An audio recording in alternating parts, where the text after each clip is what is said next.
नमस्कार, राधे कृष्णा दोस्तों। आप सभी का स्वागत है मेरे यूट्यूब चैनल प्रभु भक्ति में। और जैसा कि हम सभी को पता है, ज्येष्ठ मास प्रारंभ हो चुका है और ऐसे में ज्येष्ठ मास महात्म्य में शिव पुराण की कथा हमने प्रारंभ की है और उससे संबंधित वीडियो हमने डाली है। और आज हम लोग सुनेंगे 5वें दिन की कथा और बहुत ही सुंदर कथाएं हैं। तो अगर आपने अभी तक पीछे की कथा नहीं सुनी है तो ज़रूर जाकर चैनल पर वीडियो को देखें। सभी वीडियो में बहुत ही सुंदर कथाएं हैं शिव महापुराण की। तो आज हम लोग जानेंगे अमरनाथ गुफा के बारे में और शिवलिंग का जो रहस्य है उसे जानेंगे आज की कथा में, और सनत कुमार का जो संवाद है उसे भी जानेंगे। तो आइए वीडियो को शुरू करते हैं और कमेंट बॉक्स में सभी लोग लिख दीजिएगा ओम नमः शिवाय। पुराणों में वर्णित है कि एक बार माता पार्वती ने भगवान शिव से पूछा, आप अजर अमर हैं और मुझे हर जन्म के बाद नए स्वरूप में आकर फिर से वर्षों की कठोर तपस्या के बाद आपको प्राप्त करना होता है। मेरी इतनी कठोर परीक्षा क्यों है प्रभु? और आपके कंठ में पड़ी यह नरमुंडित की माला तथा आपके अमर होने का रहस्य क्या है? भगवान शिव ने माता पार्वती से एकांत और गुप्त स्थान पर अमर कथा सुनने को कहा, जिससे कि अमर कथा कोई और अन्य जीव ना सुन पाए, क्योंकि जो कोई भी इस अमर कथा को सुन लेता है वह अमर हो जाता है। पुराणों के मुताबिक शिव जी ने माता पार्वती को इसी परम पावन अमरनाथ की गुफा में अपनी साधना की अमर कथा सुनाई थी, जिसे हम अमरत्व कहते हैं। जो भारत में अमरनाथ की गुफा है वहाँ पर कहते हैं भगवान भोलेनाथ ने अपनी सवारी नंदी को पहलगांव में छोड़ दिया, जटाओं से चंद्रमा को चंदनवाड़ी में अलग कर दिया और गंगा जी को पंचतरणी में तथा कंठाभूषण सर्पों को शेषनाग पर छोड़ दिया। इस प्रकार इस पड़ाव का नाम शेषनाग पड़ा। अगला पड़ाव गणेश पड़ता है। इस स्थान पर बाबा ने अपने पुत्र गणेश को भी छोड़ दिया था, जिसको महागुड़ा का पर्वत भी कहा जाता है। पिस्सू घाटी में पिस्सू नामक कीड़े को भी त्याग दिया था। इस प्रकार महादेव ने जीवनदायिनी 5 तत्वों को भी अपने से अलग कर दिया। इसके बाद माँ पार्वती के साथ उन्होंने गुप्त गुफा में प्रवेश किया और अमर कथा माता पार्वती को सुनाना शुरू किया। कथा सुनते सुनते देवी पार्वती को नींद आने लगी और वह सो गई, जिसका शिव जी को पता नहीं चला। भगवान शिव अमर होने की कथा सुनाते रहे। उस समय 2 सफ़ेद कबूतर शिव जी की कथा सुन रहे थे और बीच बीच में गूं गूं की आवाज़ निकाल रहे थे। भगवान शिव को लगा कि माता पार्वती कथा सुन रही हैं और बीच बीच में हुंकार भर रही हैं। इस तरह दोनों कबूतर ने अमर होने की पूरी कथा सुन ली। कथा समाप्त होने पर भगवान शिव का ध्यान पार्वती की ओर गया, जो कि सो रही थी। जब महादेव की दृष्टि कबूतरों पर पड़ी तो वो क्रोधित हो गए और उन्हें मारने के लिए आगे बढ़े। इस पर कबूतरों ने भगवान शिव से कहा, हे प्रभु, हमने आपसे अमर होने की कथा सुनी है। यदि आप हमें मार देंगे तो अमर होने की यह कथा झूठी हो जाएगी। इस पर भगवान शिव ने कबूतरों को जीवित छोड़ दिया और उन्हें आशीर्वाद दिया कि तुम सदैव इस स्थान पर शिव पार्वती के प्रतीक चिन्ह के रूप में निवास करोगे। अतः यह कबूतर का जोड़ा अजर अमर हो गया। ऐसा कहते हैं कि आज भी इन दोनों कबूतरों का दर्शन भगवान को अमरनाथ की गुफा में मिलता है और इस तरीके से यह गुफा अमर कथा की साक्षी हो गई और इसका नाम अमरनाथ की गुफा के नाम से प्रसिद्ध हो गया।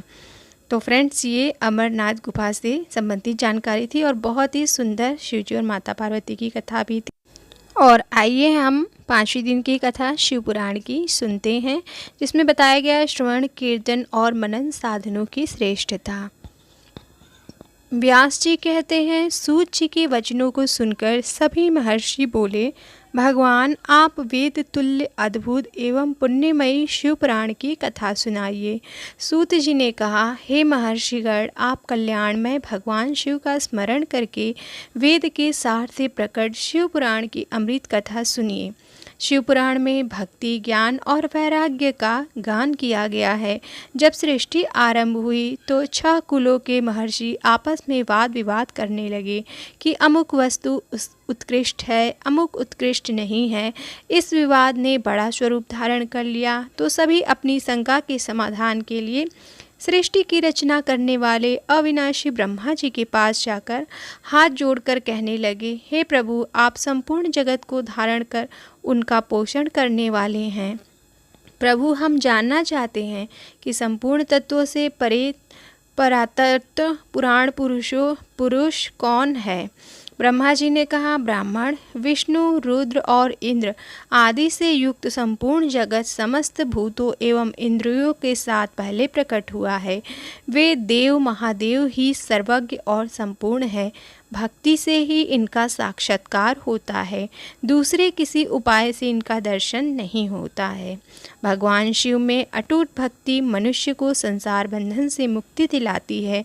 भक्ति से उन्हें देवता का कृपा प्रसाद प्राप्त होता है। जैसे अंकुर से बीज और बीज से अंकुर पैदा होता है, भगवान शंकर का कृपा प्रसाद प्राप्त करने के लिए आप सब ब्रह्मर्षि धरती पर सहस्रों वर्षों तक चलने वाले विशाल यज्ञ करो। यज्ञपति भगवान शिव की कृपा से ही विद्या के सार तत्व साध्य साधन का ज्ञान प्राप्त होता है। शिव पद की प्राप्ति साध्य और उनकी सेवा ही साधन है तथा जो मनुष्य बिना किसी फल की कामना किए उनकी भक्ति में डूबे रहते हैं वही साधक हैं। कर्म के अनुष्ठान से प्राप्त फल को भगवान शिव के श्री चरणों में समर्पित करना ही परमेश्वर की प्राप्ति का उपाय है तथा यही मोक्ष प्राप्ति का एकमात्र साधन है। साक्षात महेश्वर ने ही भक्ति के साधनों का प्रतिपादन किया है। कान से भगवान के नाम, गुण और लीलाओं का श्रवण, वाणी द्वारा उनका कीर्तन तथा मन में उनका मनन शिव पद की प्राप्ति के महान साधन है तथा इन साधनों से ही संपूर्ण मनोरथों की सिद्धि होती है। जिस वस्तु को हम प्रत्यक्ष अपनी आँखों के सामने देख सकते हैं उसकी तरफ आकर्षण स्वाभाविक है, परंतु जिस वस्तु को प्रत्यक्ष रूप से देखा नहीं जा सकता उसे केवल सुनकर और समझकर ही उसकी प्राप्ति के लिए प्रयत्न किया जाता है। अतः श्रवण पहला साधन है। श्रवण द्वारा ही गुरु मुख से तत्व को सुनकर श्रेष्ठ बुद्धि वाला विद्वान अन्य साधन कीर्तन और मनन की शक्ति व सिद्धि प्राप्त करने का यत्न करता है। मनन के बाद इस साधन की साधना करते रहने से धीरे धीरे भगवान शिव का संयोग प्राप्त होता है और लौकिक आनंद की प्राप्ति होती है। भगवान शिव की पूजा, उनके नामों का जप तथा उनके रूप गुण विलास के हृदय में निरंतर चिंतन को ही मनन कहा जाता है। महेश्वर की कृपा दृष्टि से उपलब्ध इस साधन को ही प्रमुख साधन कहा जाता है। सूत जी कहते हैं, हे मुनियों, इस साधन का महात्म्य बताते समय मैं एक प्राचीन वृत्तांत का वर्णन करूंगा जिसे आप लोग ध्यानपूर्वक सुने। बहुत पहले की बात है। पराशर मुनि के पुत्र मेरे गुरु व्यास देव की जी सरस्वती नदी के तट पर तपस्या कर रहे थे। एक दिन सूर्य के समान तेजस्वी विमान से यात्रा करते हुए भगवान सनत कुमार वहाँ जा पहुँचे। मेरे गुरु ध्यान में मग्न थे। जागने पर अपने सामने सनत कुमार जी को देखकर वे बड़ी तेजी से उठे और उनके चरण को स्पर्श कर उन्हें अर्घ्य देकर योग्य आसन पर विराजमान किया। प्रसन्न होकर सनत कुमार जी गंभीर वाणी में बोले, मुनि, तुम सत्य का चिंतन करो। सत्य तत्व का चिंतन ही श्रेय प्राप्ति का मार्ग है। इसी से कल्याण का मार्ग प्रशस्त होता है। यही कल्याणकारी है। यह जब जीवन में आ जाता है तो सब सुंदर हो जाता है। सत्य का अर्थ ही है सदैव रहने वाला। इस काल का कोई प्रभाव नहीं पड़ता, यह सदा एक समान रहता है। सनत कुमार जी ने महर्षि व्यास को आगे समझाते हुए कहा, महर्षि, सत्य पदार्थ भगवान शिव ही हैं। भगवान शंकर का श्रवण, कीर्तन और मनन ही उन्हें प्राप्त करने के सर्वश्रेष्ठ साधन हैं। पूर्व काल में मैं दूसरे अनेकानेक साधनों के भ्रम में पड़ा घूमता हुआ तपस्या करने मंदराचल पर जा पहुंचा। कुछ समय बाद महेश्वर शिव की आज्ञा से सबके साक्षी तथा शिवगढ़ों के स्वामी नंदिकेश्वर वहां आए और स्नेहपूर्वक मुक्ति का साधन बताते हुए बोले, भगवान शंकर का श्रवण, कीर्तन और मनन ही मुक्ति का स्रोत है। यह बात मुझे स्वयं देवादिदेव भगवान शिव ने बताई है, अतः तुम इन्हीं साधनों का अनुष्ठान करो। व्यास जी ऐसा कहकर अनुगामी सहित सनत कुमार ब्रह्मधाम को चले गए। इस प्रकार इस उत्तम वृत्तांत का संक्षेप में मैंने वर्णन किया है। ऋषि बोले, सूत जी, आप श्रवण, कीर्तन और मनन को मुक्ति का उपाय बताया है आपने, किंतु जो मनुष्य इन तीनों साधनों में असमर्थ हो वह मनुष्य कैसे मुक्त हो सकता है? किस कर्म के द्वारा बिना यत्न के ही मोक्ष मिल सकता है?